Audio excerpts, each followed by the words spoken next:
I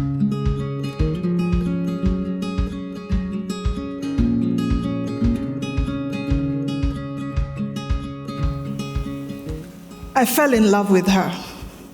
Oh yes, you heard right. I fell in love with her. Whiskey is a woman. Whiskey is female. And to know this, all you have to do is pour some in a glass, bring it up to your nose, take a deep breath. The aroma, the promise, that's a woman. My relationship with whiskey can be defined in 4 colors. It started off as yellow. I was 18, and my mother sat me down and introduced me officially to whiskey. She told me, never drink on an empty stomach. It never ends well. So she made a meal, we had it, and then the ceremony began. She brought out a flask of hot water, some lemon slices, 2 glasses, honey, and whiskey. She mixed it up, gave it to me, and I took the first sip. I felt warm and fuzzy inside.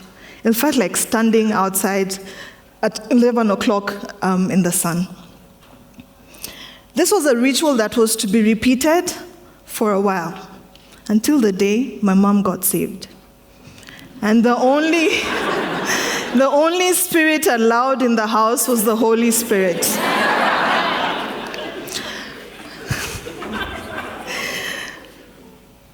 So I went to college, got a job, got married. I had to make the experience my own.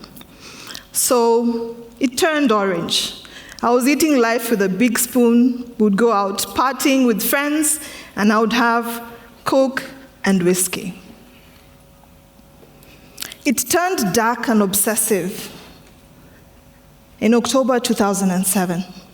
I hadn't slept that night. Dad had had an accident, and he had to be rushed to the hospital to undergo surgery. So we sat and waited for the news from the hospital. I had whiskey with me, and I drank. See, Dad was polygamous. 4 wives, 4 families, 26 children officially, in 4 different towns in Kenya. So each family got to see him once every month. And when he would come, he would spend time talking to us. Even if it was a few minutes, I felt seen. I mean, I was named after a country. What do you expect? He was my hero. So on this day, as we waited, all I had with me was my whiskey. On the morning of 9th October 2007, Mom called, and I picked up the phone. Dad was no more. The only way I could process this news was with my whiskey. Being who he was, I'm sure some of you will be Googling that name soon. Being who he was, the burial plans took form 4 weeks, 4 long weeks of calls, of negotiations.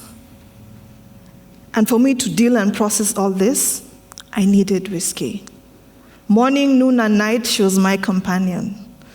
When a call came from my mother and I would look at it, before picking it, I had to take a sip.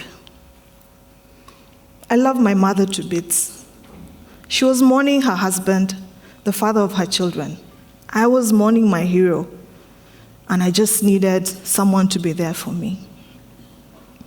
Dad was buried, and I grieved through drinking. I knew I needed help because I needed strength to deal with conversations that I was having in my own head, but I didn't know what to do. It took a colleague at work, Tara, who introduced me to a diet.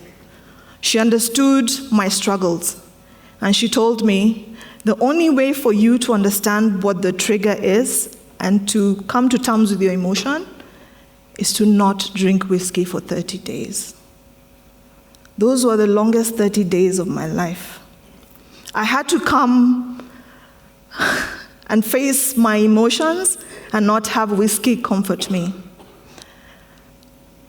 It took 30 days, yes, to get me to a point of not relying on her to be there for me, but it's a long journey. Now, whiskey and I have a good relationship. It's purple. I'm wiser because I found out that I can use working out, running, punching bag to express my emotions and journaling and not relying on her. So I still love her. We occasionally, like tonight, we have a date later. Thank you.